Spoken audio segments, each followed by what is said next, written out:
سونے کا بندہ ہے، چاندی کا بندہ ہے، خلطوں کا بندہ ہے، مٹی کا بندہ ہے، لباس کا بندہ ہے، مادیت پرست ہے، اس کی خصوصیت دو چیزیں، ان اوتیا رضیا، مل جائے بڑا خوش ہوگا، لیکن وَإِلَّا بِوَدْءٍ سَخَطَ، اگر نہیں مل سکا تو پھر ناراض ہے، اور ناراضگی کی بدترین کیفیت ہے۔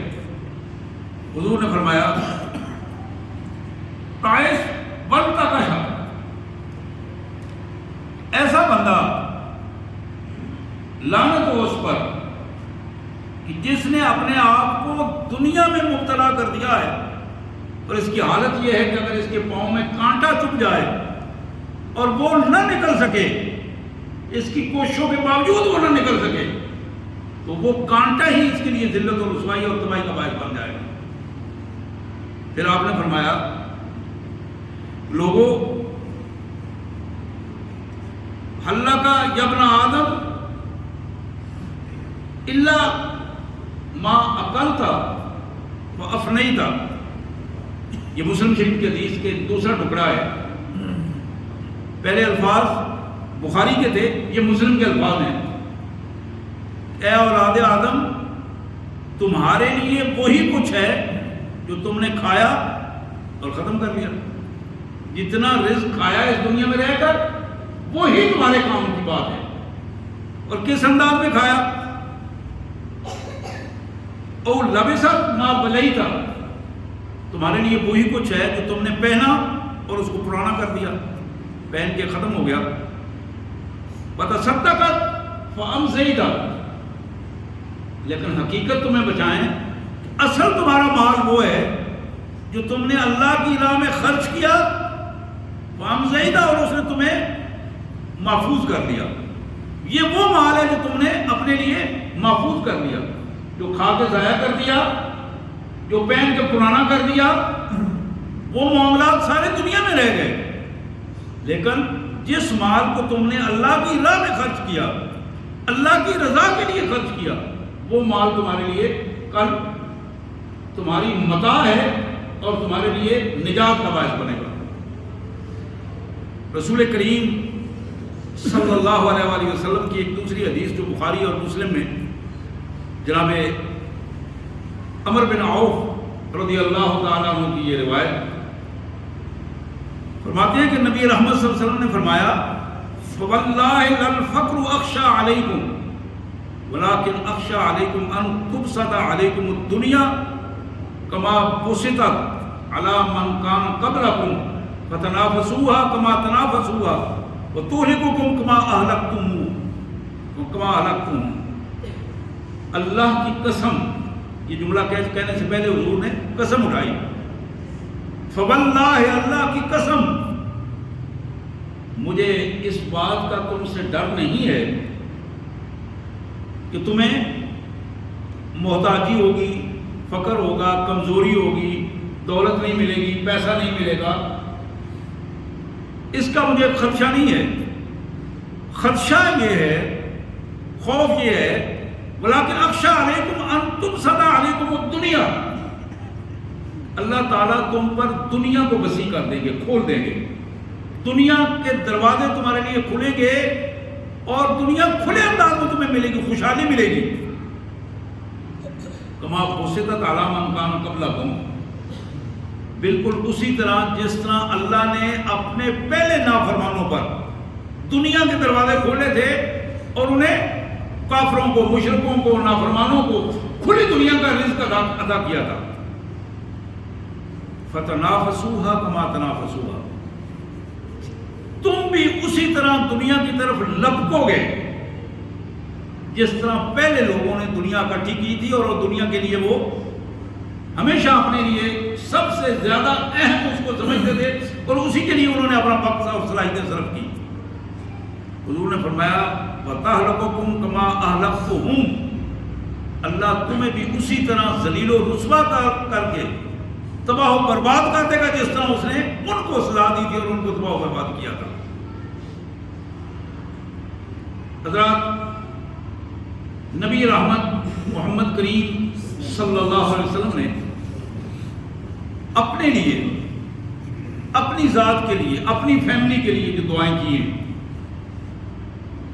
بخاری کی ایک حدیث مبارک جو ابو ہریرہ رضی اللہ عنہ کے حوالے سے ہے، حضور کی بڑی معروف دعا ہے، اللہم اجعل رزق آل محمد قوتا وفی روایت کفافا. اکثر محمد رسول اللہ صلی اللہ علیہ وسلم یہ دعا کیا کرتے ہیں کہ یا اللہ محمد اور اس کے گھر والوں کو، آل محمد کو اتنا رزق دینا جتنی ان کی ضرورت ہے، ضرورت سے زیادہ ان کو نہ دینا. قوتاً کا مطلب ہوتا ہے، کہتے ہیں قوت لا یموت، اتنا رزق جیسے موت نہ آئے، جیسے گزارا چل جائے، سلسلہ چلتا رہے عزت کے ساتھ، کسی کے سامنے ہاتھ نہ پھیلانا پڑے. کفافاً کا بھی یہی مفہوم ہے. یہ وہ دعا ہے جو رسول اللہ صلی اللہ علیہ وسلم اکثر اپنے لیے کیا کرتے تھے، اور میں سمجھتا ہوں یہی وہ دعا ہے. مجھے یاد ہے بچپن میں ہم اپنی والدہ محترمہ اللہ تعالیٰ مغفرت فرمائے ان سے ایک جملہ سنا کرتے تھے.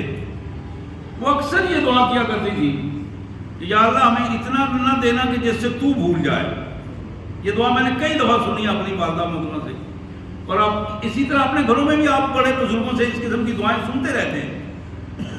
یہ وہ پہلو ہے کہ دولت، یہ رزق کا وافر مقدار میں ہونا، وسائل کا بڑھ جانا، یہ وہ چیز ہے کہ جس سے انسان تیزی کے ساتھ اللہ اور اللہ کے رسول کے احکامات سے دوری اختیار کرتا ہے. یہ چیزیں وہ مصروفیات ہیں کہ جو مصروفیات بندے کو دین سے دور کرتی ہیں. اب بڑے اعتماد کے ساتھ اور بڑی احتیاط کے ساتھ اپنے اس رزق کے ہوتے ہوئے نبی رحمت صلی اللہ علیہ وسلم نے ایک بڑی معروف حدیث مبارک ہے جس میں آتا ہے کہ حضور صلی اللہ علیہ وسلم نے ایک دن مختلف قرآن مجید کی آیات جب اس انداز میں اتری تو ایک دن آپ نے فرمایا کہ آؤ تمہیں وہ منظر دکھائیں. صحابہ کرام کچھ تھے، ان کو ساتھ لیا اور باہر ایک سخت گرمی کی پوزیشن میں ایک چٹان تپ رہی تھی. تو آپ نے فرمایا کہ ہر بھائی جو ہے نا اس چٹان پہ کھڑا ہو کر اپنے گھر کی چیزیں گنوائے گا، مال و اسباب جو اس جن کا مالک ہے نا وہ، کہ میرے ملکیت میں یہ چیزیں ہیں. تو حدیث میں آتا ہے کہ بہت سارے لوگ تھے ان کے قدموں میں چھالے پڑ گئے. لیکن حضرت علی کرم اللہ وجہ کے بارے میں آتا ہے کہ ایک پاؤں انہوں نے اوپر رکھا، انہوں نے کہا کہ ایک کمبل، ایک لوٹا، ایک پیالہ اور ایک تلوار، ایک ذرا، ایک دوسرا پاؤں نیچے رکھا اور نیچے آ گئے. پریشانی نہیں ہوئی. اب وہ جس کے پاس جتنا ہوگا اتنی گنتی کرائے گا، اتنا حساب دے گا.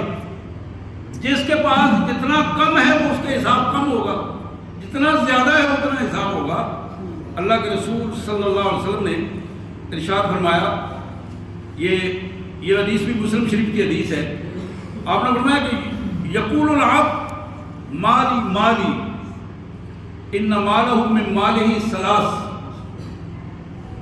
آپ نے فرمایا کہ بندہ ہر وقت اس چکر میں رہتا ہے، میرا مال میرا مال.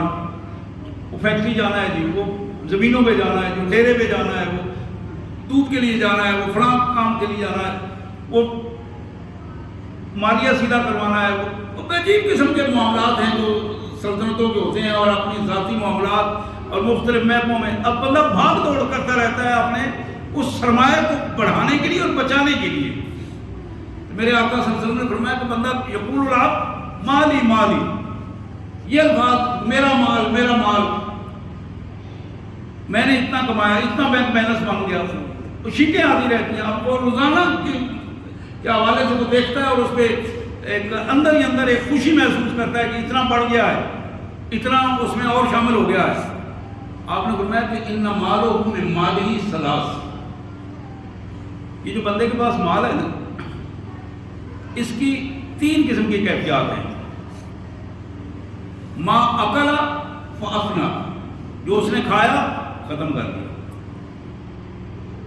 آپ جانتے ہیں نا جی کھانے کے بعد کیا ہوتا ہے، کھاتے کتنا شوق سے اور کتنے مختلف رنگوں میں چاہتے ہیں کہ 20 100 200 چیزیں پڑی ہوں، اور جب وہ ختم ہو کے نکلتا ہے تو پھر بندہ کو دیکھنے کو دل نہیں کرتا، اس کی بو تک برداشت نہیں ہوتی. حالانکہ وہی کھانا ہوتا ہے، کھانا نہ کھائے تو باہر بھی نہیں نکلتا. اب وہ ایک کائنات کے مالک نے آٹومیٹک ایک نظام ایسا بنایا ہے، اس نظام میں انسان کے لیے اس کی آنکھیں کھول دینے کے لیے یہ کافی ہے. جو میں کھا رہا ہوں وہ کس کیفیت میں نکل رہا ہے اور اس کی ساری صورتحال کس طرح کی ہے. بندہ اس پہ آ کے اگر تھوڑا سا غور کرے، اس غور کرنے میں ہی اس کے لیے اصلاح کے بہت سارے پہلو نکل آتے ہیں. اللہ کے رسول نے فرمایا ما اکلا فافنا، پھر فرمایا اور لابسا فابلا، جو پہن لیا وہ اس کو پرانا کیا اور ختم کیا.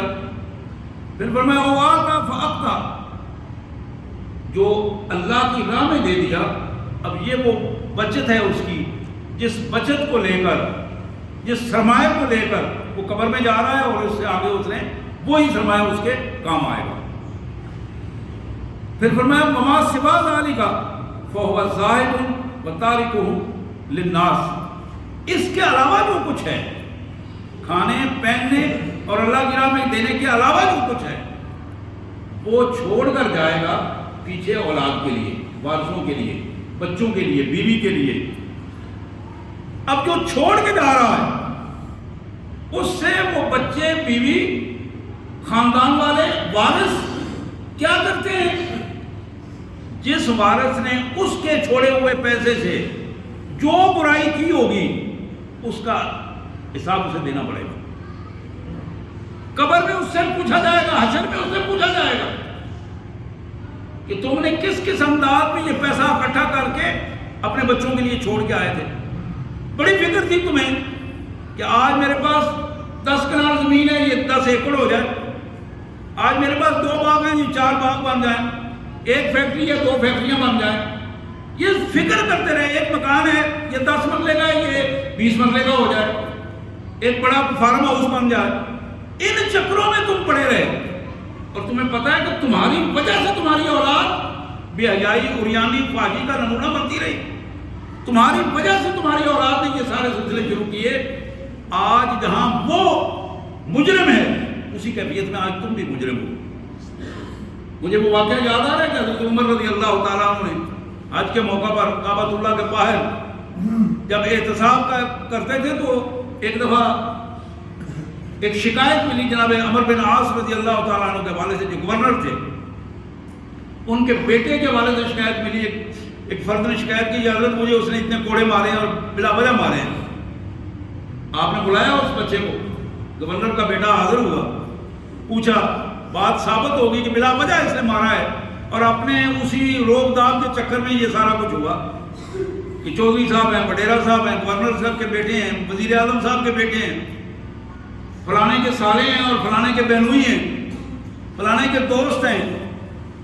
اس وجہ سے یہ سارا کچھ ہوا. آپ نے پہلے تو اس کے ہاتھ میں دیا نا کوڑا. آپ نے فرمایا یہ کوڑا لے کے جتنے مارے ہیں جس انداز میں اس انداز میں مارنا، زیادتی مت کرنا. جب وہ کھا چکا تو گورنر کے بیٹے کو تو فارغ کیا تو آپ نے فرمایا ذرا گورنر صاحب کو بلاؤ. اب گورنر نے نہیں مارا تھا. آپ نے فرمایا ذرا عمر بن عاص کو ذرا لاؤ اور ان سے ذرا پوچھو کہ یہ تمہارا بیٹا تھا، 2-4 انہیں بھی لگاؤ تاکہ انہیں پتہ لگے کہ میں نے اپنی اولاد کو کس طرح سے مارنا ہے. یعنی اولاد کا جو ذمہ دار ہے وہ باپ ہے. حضور صلی اللہ علیہ وسلم کی حدیث مبارکہ آپ نے فرمایا کہ جن کو تم کھلاتے ہو، پلاتے ہو، جن کے لباس کا تم ذمہ دار ہو، جن کی تعلیم میں تم خرچ کرتے ہو، جنہیں تم نے چھت مہیا کی ہے، تمہاری ذمہ داری بنتی ہے کہ ان کی تربیت بھی کرو. تمہاری ذمہ داری بنتی ہے کہ تم ان کے ہاتھوں کو بھی کنٹرول کرو، ان کی زبانوں کو کنٹرول کرو، ان کی نگاہوں کو کنٹرول کرو. نہیں کرو گے تو کل تم اس کے مجرم ہو گے، تمہیں بھی اس سے حصہ ملے گا اور سزا جتنی ان کو ملے گی اسی حساب سے تمہیں بھی ملے گی. نبی محترم صلی اللہ علیہ وسلم نے فرمایا، یہ بھی بخاری اور مسلم کی حدیث ہے جناب انس رضی اللہ تعالیٰ عنہ کے حوالے سے. آپ نے فرمایا یتبع المیت الثلاثہ فیرجو اثنان ویبقى ماء واحد. جب ہم جنازہ لے کے جاتے ہیں آپ نے فرمایا میت جا رہی ہے، میت کے ساتھ 3 چیزیں جاتی ہیں. 2 واپس آ جاتی ہیں، 1 آگے چلی جاتی ہے. فرمایا یتبع مالہ و اہلہ و عملہ فیرجع اہلہ و مالہ و یبقى عملہ. 3 چیزیں جا رہی ہیں، اس کے اہل و عیال ہیں، اس کا مال و دولت ہے اور اس کے اعمال ہیں. اعمال اس کے ساتھ قبر میں جاتے ہیں، مال و دولت بھی واپس آ جاتا ہے اور اس کے اہل و عیال بھی واپس آ جاتے ہیں. اب یہ وہ پہلو ہے جو آگے جا رہا ہے. اب یہ دیکھنا ہے کہ وہ آگے جانے والا اس کے لیے کتنا سفارش کا یا کامیابی کا باعث بنتا ہے. اعمال برے ہیں تو موت کے ساتھ ہی وہ منظر سارا نظر آنا شروع ہو جاتا ہے. قبر کے اندر ہی وہ سارے مناظر سامنے آنا شروع ہو جاتے ہیں اور پھر آگے ایک پورا سلسلہ ہے. اور اعمال اگر اچھے ہیں تو موت کے ساتھ ہی وہ سلسلہ اسی انداز میں کنٹرول ہونا شروع ہو جاتا ہے اور بندے کو قبر میں بھی آسانیاں ہوتی ہیں اور آگے کا سلسلہ جو ہے وہ بھی. اسی طرح محمد کریم صلی اللہ علیہ وسلم نے فرمایا کہ لوگوں، ایک دن آپ صحابہ کرام بیٹھے تھے، آپ نے پوچھا، یہ بخاری کی حدیث ہے، قال رسول اللہ صلی اللہ علیہ وسلم ایکم مال وارثی احب الیہ من مالی، قالوا یا رسول اللہ ما منا احد الا مالہ احب الیہ من مال وارثی. آپ نے پوچھا ساتھیوں سے کہ یہ بتاؤ کہ تم میں سے کون ایسا بندہ ہے جس کو اپنے مال سے وارث کا مال، وراثت کا مال زیادہ پسند نہ ہو. صحابہ کہنے لگے یا رسول اللہ یہ تو ہم میں سے کوئی بھی ایسا نہیں ہے، وراثت کا مال تو مفت میں ملتا ہے وہ تو ہمیں سب سے زیادہ پسند ہے اور سب کو پسند ہے، اور اپنے مال سے جو اپنے پاس ہے وہ بڑھ کر اس سے پسند ہے. آپ نے فرمایا کہ لوگوں سنو، فَإِنَّ مَالُهُ مَا قَدَّمَ وَمَالَ وَارِثِهِ مَا أَخَّرَ. تمہارا مال وہ ہے جو تم نے آگے بھیجا ہے، اور جو تم پیچھے رہ گیا وہ تمہارے وارثوں کا مال ہے، تمہارا نہیں ہے. اب یہ ایک بہت بڑی نصیحت کی بات ہے کہ اگر تم اپنے ساتھ کوئی زیادہ راہ لے جانا چاہتے ہو، کوئی توشہ آخرت لے جانا چاہتے ہو، تو پھر وہ چیز آگے بھیجو جو خالصتاً اللہ کی رضا کے لیے، ریاکاری کے لیے نہیں، دکھانے کے لیے نہیں، کسی کی محبت پہ نہیں. وَآتَ الْمَالَ عَلَىٰ حُبِّهِ، قرآن نے کہا خالصتاً اللہ کی رضا کے لیے، اللہ کی محبت میں وہ مال دیا جائے، وہ مال قابل قبول ہے. اللہ کی محبت کے علاوہ کسی فرد کی محبت میں، کسی جماعت کی محبت میں، کسی غلط جذبے کے حوالے سے، ریاکاری کے حوالے سے، کبر کے حوالے سے، مختلف جذبے، ان میں سے کسی سطح پر مال کا خرچ کرنا وہی ذلت و رسوائی اور گرفت کا باعث بن جائے گا.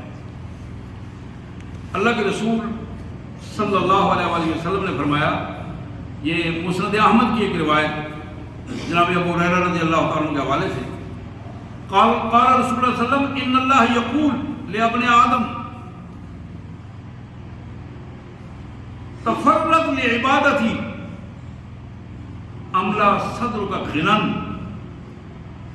اللہ کے رسول فرماتے ہیں کہ میرے اللہ نے اپنے بندے کو مخاطب کر کے فرمایا ہے، کہ اللہ کا پیغام ہے بندوں کے نام، کہ میرے بندو تم اپنے آپ کو میرے لیے فارغ کرو، یعنی میرے دین کے مطابق ڈھل جاؤ.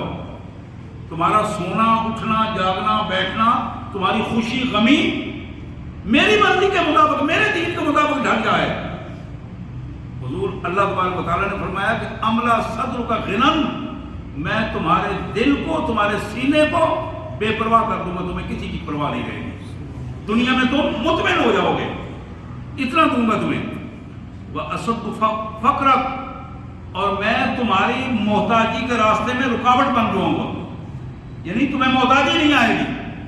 تم اپنے آپ کو میرے لیے فارغ کرو، میرے دین کے لیے فارغ کرو، میں تمہاری محتاجی کو ختم کر دوں گا، تمہیں ایسا بے پرواہ کر دوں گا کہ تمہیں کسی کی لالچ اور پرواہ نہیں رہے گی.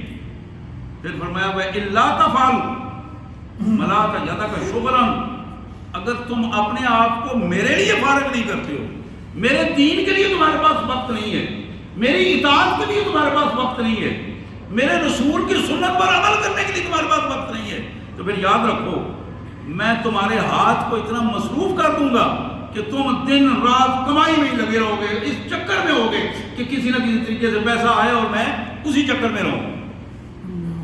اللہ نے فرمایا وَإِلَّا تَفْعَلْ مَلَأْتُ يَدَكَ شُغْلًا، میں بھر دوں گا تمہارے ہاتھوں کو مصروفیت سے. وَلَمْ أَصُدُّ فَقْرَكَ، اور تمہاری محتاجی اس کا پورا راستہ اسے دے دوں گا. وہ آئے تم پر، تم انہیں چکروں میں رہو گے، فلاں سے دینا ہے، فلاں سے لینا ہے، فلاں کو آج پیمنٹ کرنی ہے اور فلاں سے پیمنٹ، ان چکروں میں تم رہو گے اور تمہارے پاس وقت ہی نہیں ہوگا کہ وقت نکال کر تم اللہ کے دین کے لیے کوئی تھوڑا بہت نکال سکو گا. یہ آخری روایت ہے جو میں آپ کے سامنے پیش کر رہا ہوں. سنن ابو داؤد کی یہ روایت. ایک انصاری صحابی رسول کائنات صلی اللہ علیہ وسلم گھر سے نکلے، صحابہ ساتھ تھے. اس انصاری صحابی کا مکان آپ نے دیکھا قبۃً مشرفۃً، آپ نے دیکھا کہ ایک بڑی بالکونی اوپر بڑی ہوئی ہے، گنبد بنایا ہوا ہے، ایک محل ٹائپ مکان اس کے سٹائل کا بنایا ہوا ہے. آپ نے اس کی طرف دیکھا اور بڑی ناراضگی کا اظہار کیا. گفتگو نہیں کی، رویے سے ناراضگی کا اظہار فرمایا. تو آپ نے صرف پوچھا صحابہ سے کہ یہ کس کا مکان ہے؟ تو صحابہ نے بتایا کہ اللہ کے رسول صلی اللہ علیہ وسلم فلاں انصاری صحابی ہیں، یہ ان کا ہے. یہ بات کر کے آپ چلے گئے. اب وہ اس کے کچھ دیر بعد آپ بیٹھے تھے مسجد نبوی میں ہی، صحابہ کرام بیٹھے تھے، وہ صحابی آئے تو آپ نے ان کے ساتھ کوئی وہ جو پہلے ایک رویہ تھا نا محبت کا، وہ رویہ آپ کا نہیں اسے ملا. اور صحابی بھی بڑے پریشان ہوئے، مخلص ساتھی تھے، پریشان ہوئے اور پریشان ہو کر انہوں نے بعد میں ساتھیوں سے پوچھا صحابہ سے، آج رسول اللہ صلی اللہ علیہ وسلم کی نظریں میرے لیے کوئی وہ شفقت والی نظریں محسوس نہیں ہوئی مجھے، وجہ کیا ہے؟ تو ساتھیوں نے بتایا کہ اللہ کے رسول صلی اللہ علیہ وسلم اسی طرح جا رہے تھے تو تمہارے مکان کے پاس ٹھہرے اور پوچھا ہی ہے، بس اتنا ہی پوچھا کہ کس کا مکان ہے. تو آپ کے چہرے پر ناگواری کے اثرات تھے. اس نے کہا اچھا.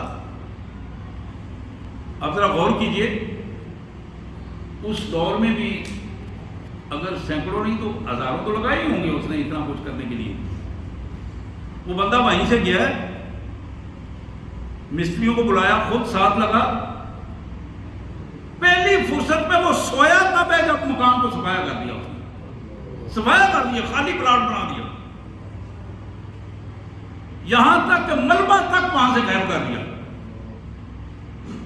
اب اتفاق سے اللہ کے رسول صلی اللہ علیہ وسلم دوسرے دن جب وہاں سے گزرے آپ نے ساتھی سے پوچھا وہ ادھر ایک مکان تھا، وہ کدھر؟ تو صحابہ نے عرض کیا یا رسول اللہ وہ تو فلاں انصاری صحابی کا تھا، تو جب آپ نے ناگواری کا اظہار کا وہ اس کو پتہ چلا ہے تو اس نے مکان ہی ختم کر دیا.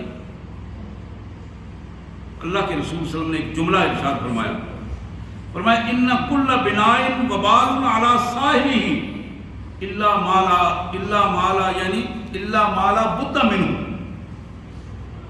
آپ نے فرمایا خدا کی قسم بننے والا ہر مکان اور ہر عمارت بنانے والے پر وبال بن جائے گی، وبال بنے گی، اس کو اس کا جواب دینا ہوگا.